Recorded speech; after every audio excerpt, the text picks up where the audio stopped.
दोस्तों, जैसा कि आप सभी जानते ही हैं, उड़ीसा के पुरी में भगवान जगन्नाथ मंदिर के रत्न भंडार के खजाने को 46 साल बाद रविवार यानी 14 जुलाई को खोला गया। जगन्नाथ मंदिर के खजाने में बेशकीमती जेवरात हैं, ये बात बहुत पहले ही सामने आ गई थी। लेकिन रत्न भंडार में सदियों पुराने अस्त्र और उस समय के राजाओं के मुकुट होने की बात भी सामने आ रही है।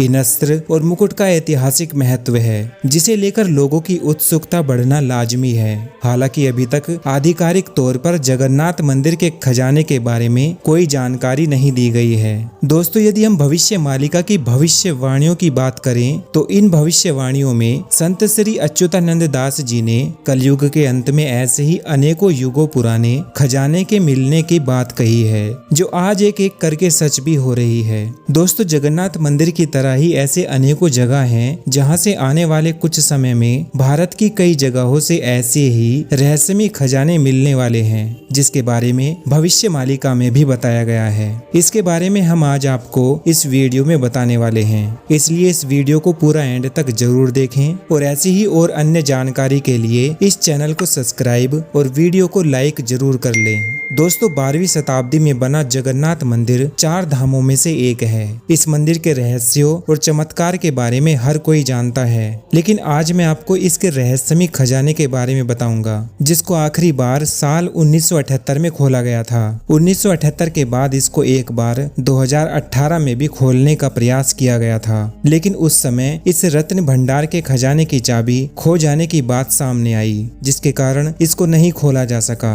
लेकिन इस बार उड़ीसा में सत्ता परिवर्तन होने के कारण और चुनावी वादों को पूरा करने की राह में इसको फिर से खोला गया। लेकिन जब इसको खोला गया और जो इसमें मिला उसको देखकर और सुनकर सभी हैरान रह गए। दोस्तों, सबसे बड़ी हैरान कर देने वाली बात तब हुई जब रत्न भंडार का दूसरा दरवाजा खुला, क्योंकि इसके खुलते ही खजाने की सुरक्षा में आए एसपी पिनाक मिश्रा बेहोश हो गए। हालांकि उनको ऐसा क्या दिखा या किस वजह से वे बेहोश हो गए, इसका कारण पता नहीं चल सका है, लेकिन दरवाजा खुलते ही उनका बेहोश होना एक रहस्य ही है। बाद में मंदिर परिसर में ही उनका इलाज किया गया। दोस्तों, रत्न भंडार में सिर्फ बहुमूल्य आभूषण और कीमती सामान ही नहीं है, बल्कि राजा महाराजाओं के युद्ध के अस्त्र और मुकुट भी हैं। इनमें तलवार, भाले, कवच समेत कई ऐसे सामान भी हैं जो इतिहास से रूबरू करवा सकते हैं। ऐतिहासिक महत्वों की ये चीजें भी बेशकीमती है। ऐसा कहा जाता है कि गजपति महाराज जितने राजाओं से युद्ध जीतते थे, उनके मुकुट को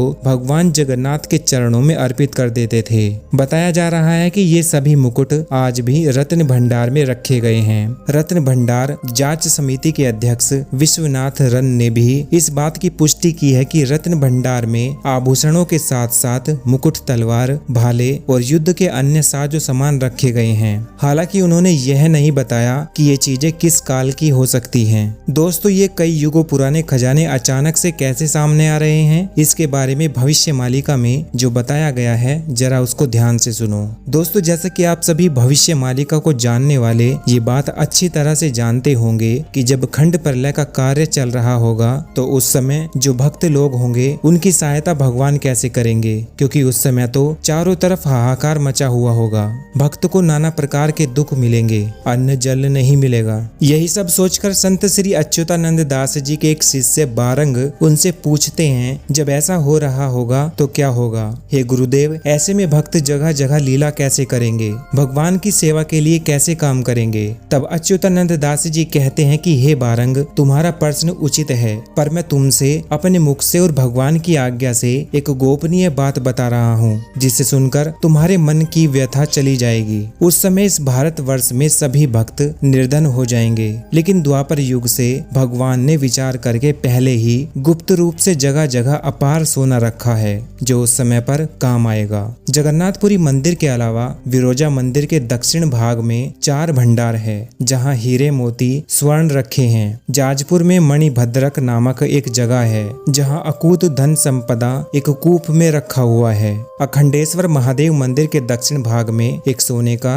और एक पत्थर का बड़ा सा घड़ा है जिसमें रत्नों का भंडार है। इन घड़ों में 60,52,000 रत्न और स्वर्ण मुद्राएं गुप्त रूप से भगवान ने रखे हैं। इसके अलावा कटक छतिया वट के नजदीक धनियागिरी पर्वत पर भी राजा मानधाता ने त्रेता युग में और युधिष्ठिर द्वापर युग में धन रख कर गए हैं। कलयुग में होने वाली इन लीलाओं के लिए उन्होंने कहा कि सोमवंशी राजाओं ने भी वैतरणी नदी के किनारे सुडमपुर नामक गांव में बहुत धन रखा है, जहां पत्थर पर देवनागरी लिपि में कुछ लिखा हुआ है। दोस्तों, भविष्य मालिका में अच्युतानंद दास जी ने जाजपुर के एक सूर्यवंशी राजा के बारे में भी बताया है, जिसने अनेक कीर्तिमान स्थापित किए हैं। इस सूर्यवंशी ने भी कलयुग के अंत समय के लिए एक कूप में धन रख दिया था और उस कूप के ऊपर लोहे की जंजीर से बांधकर ताला लगा दिया था। इसके अलावा कुछ धन राजगीर पर्वत पर है, वहां संक लिपि में कुछ लिखा हुआ है। और इसके बाद अंतिम धन की प्राप्ति पद्मनाभ स्वामी मंदिर के खजाने से होगी, जिसको कि गरुड़ मंत्रों से बंद किया हुआ है, जिसको केवल वही व्यक्ति खोल सकता है जो गरुड़ मंत्रों का सही से उच्चारण कर सकता हो। दोस्तों, ऐसा माना जा रहा है कि जगन्नाथपुरी मंदिर के रत्न भंडार के खुलने के बाद अब इस मंदिर के रहस्यमयी खजाने के दरवाजे को खोलने की तैयारी शुरू होगी। लेकिन याद रखने वाली बात यह है कि इस मंदिर के दरवाजे को जो खोलेगा वो कोई दिव्य पुरुष ही होगा, क्योंकि आज की डेट में ऐसा कोई भी मनुष्य नहीं है जो सही से गरुड़ मंत्रों का उच्चारण कर सके। और अगर किसी और ने इसको खोलने की कोशिश की तो इसका परिणाम सही नहीं होगा, जैसा कि इस दरवाजे पर भी लिखा हुआ है। अब वो दिव्य पुरुष कौन होगा, ये तो इस दरवाजे के खोले जाने के बाद ही पता चलेगा।